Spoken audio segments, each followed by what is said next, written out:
Stop. Right where you are. Because what I am about to say in the next few moments has the power to shatter everything you thought you knew about luck, chance, destiny. And how many mornings have you woken up, reached for hope, and found nothing but the same walls, the same silence, the same unanswered prayers staring back at you? You have believed, you have declared. Because nobody ever told you the raw, unfiltered truth about how miracles actually work. Today that silence ends.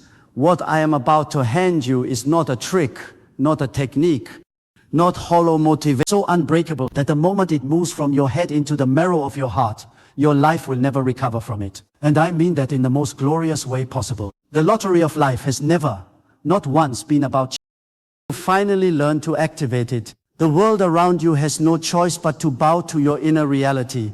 That is not poetry. That is law. And today, I am going to place it directly into your hands. Open your spirit, because what comes next will not just change what you believe, it will change what you are. Let me ask you something that most people are too afraid to answer honestly. When you pray, when you close your eyes and lift your heart toward heaven and speak your desires out loud, what are you actually feeling on the inside? Because there is a difference, a vast and universe-sized difference between the person who prays and believes and the person who prays and hopes. And that difference, that one invisible gap between two small words, is the reason some people walk in miracles while others spend their entire lives waiting for one. Hope is beautiful.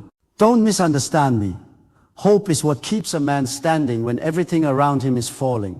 Hope is the first step out of despair. But hope alone, hope without the bedrock of knowing, is like a ship with a compass but no anchor. It points you in the right direction. But the moment the storm comes, it drifts.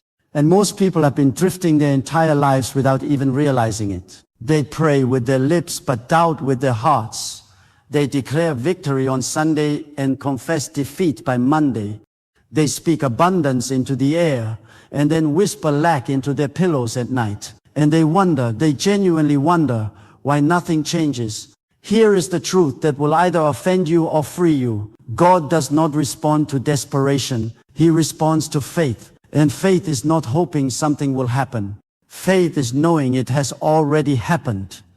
There is a realm, a real, tangible, spiritual realm, where your breakthrough already exists, where your provision is already released, where the answer to the prayer you've been praying for years is already stamped, sealed, and assigned to your name.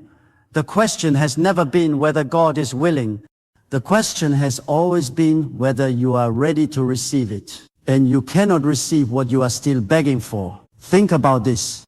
When Jesus stood before the tomb of Lazarus, he did not pray a prayer of uncertainty. He did not say, "Father, if it be your will, perhaps you might consider raising this man." No, he lifted his eyes to heaven and said, "Father, I thank you that you have already heard me, already."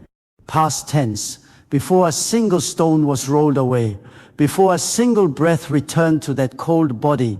He spoke from a place of absolute knowing, not hoping, and creation had no choice but to obey. That is the model, that is the pattern, and it is available to every single person who is willing to make the shift. Not the shift of words, because you can change your words overnight and still carry the same trembling doubt underneath them. I am talking about the shift of identity. The moment you stop seeing yourself as someone waiting for a miracle and start seeing yourself as someone already living inside one. The moment your prayer stops sounding like a petition and starts sounding like a receipt. The moment gratitude replaces desperation as your default posture before God. I have seen this shift happen in people. I have watched it transform faces, straighten spines, and completely dismantle circumstances that had no natural reason to change. And every single time it began not with a different prayer, not with a louder cry, not with more fasting or more effort.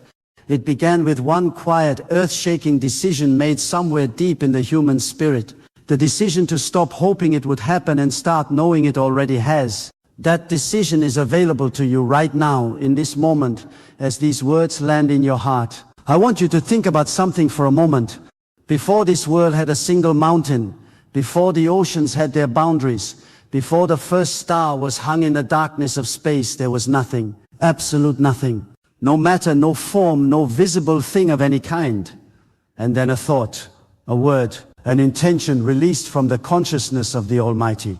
And everything that exists, everything you can see and touch and measure and name, came rushing into being from that one invisible moment. Creation did not begin with a physical act, it began with a conscious one. And if you understand that, truly understand it, then you will never look at your own mind the same way again. You see, most people walk through life treating their thoughts like background noise, like something that happens to them rather than something that happens through them. They think a thought and dismiss it. They feel a feeling and ignore it. They hold an image in their imagination and call it daydreaming. But what if I told you that every single thought you carry, every emotion you repeatedly feel, every inner picture you consistently hold is not passive? What if it is actively shaping the world around you in ways that your physical eyes cannot detect, but your life is constantly confirming? This is not a new idea dressed up in modern language. This is as old as Scripture itself. When God said, "As a man thinketh in his heart, so is he," He was not giving us a motivational quote. He was revealing a law of creation. Your heart, your consciousness, the deep inner world of your thoughts and assumptions and beliefs is not just reacting to your life, it is producing it. It is broadcasting a signal, a frequency, a vibration that the universe around you is constantly picking up and responding to. What you hold within, the world reflects without, every single time. This is why two people can stand in identical circumstances and walk away with completely different outcomes. It is not luck, it is not favoritism, it is consciousness. One person looks at their situation and inwardly agrees with the problem. They feel the lack, they rehearse the fear. They imagine more of what they don't want, and their outer world faithfully delivers exactly that. The other person stands in the same storm and makes a different inner choice. They refuse to let their circumstances write the story of their consciousness. They hold a different image, they feel a different truth. And slowly, sometimes suddenly, their world begins to bend in a different direction.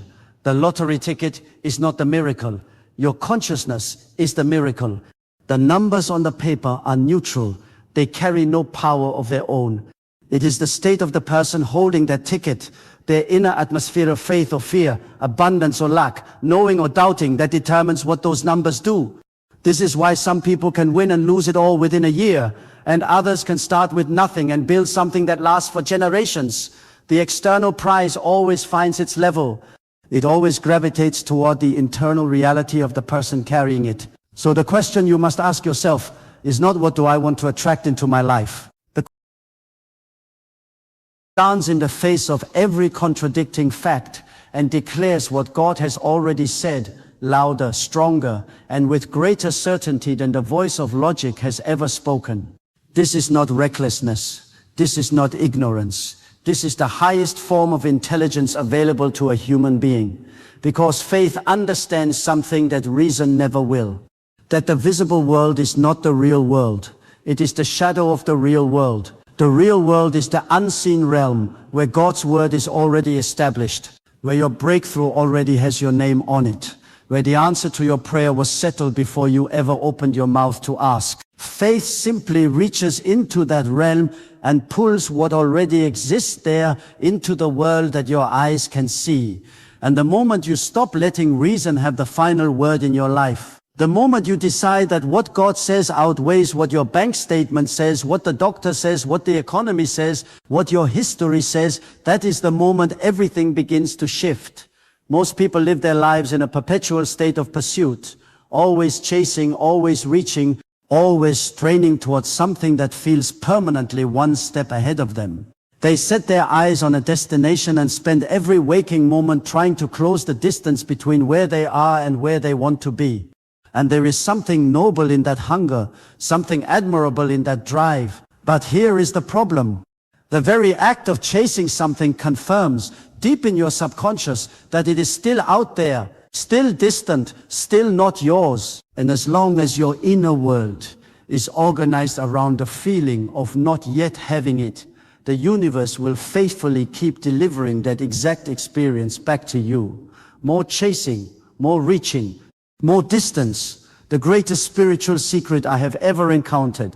turns this entire approach completely upside down. It does not ask you to chase the miracle. It asks you to inhabit it.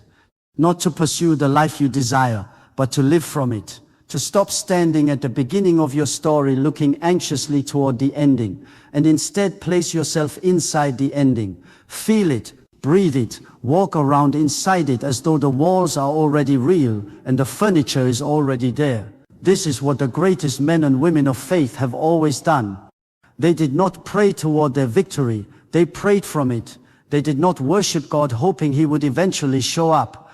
They praised Him as though He had already shown up, already answered, already delivered. David wrote his psalms of victory while enemies were still surrounding him. Paul sang in the prison before the doors ever opened. These were not acts of denial. They were not pretending the problem did not exist. They were something far more powerful. They were a deliberate choice to let the unseen reality of faith be more real, more present, more authoritative than the visible reality of circumstance. And when you make that same choice, something remarkable begins to happen inside you. Your body changes, your posture changes. The way you speak, the way you make decisions, the way you walk into a room, all of it begins to carry the quiet, unforced confidence of someone who already knows how the story ends. And people feel that, opportunities sense that. Heaven responds to that. Because you are no longer sending out the frantic signal of someone desperate for a breakthrough. You are sending out the settled, peaceful signal of someone living inside one. This is why the woman who won carried herself differently before the numbers were ever drawn. This is why the man who built his empire started speaking like a builder long before the first foundation was laid. They were not faking it. They were not performing. They were simply choosing every single morning to live from the version of themselves that had already arrived.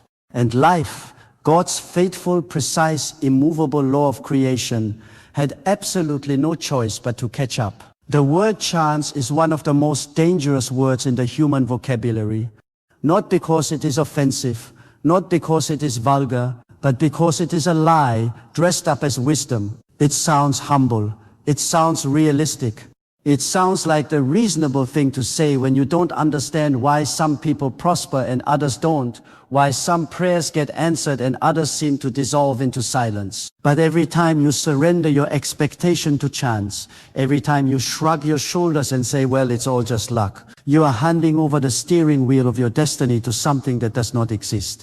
Because chance, true random chance, has never once governed the life of a human being who was walking in conscious alignment with divine law. The universe does not operate on luck. It operates on law, precise, consistent, unfailing law. The same way gravity does not take days off.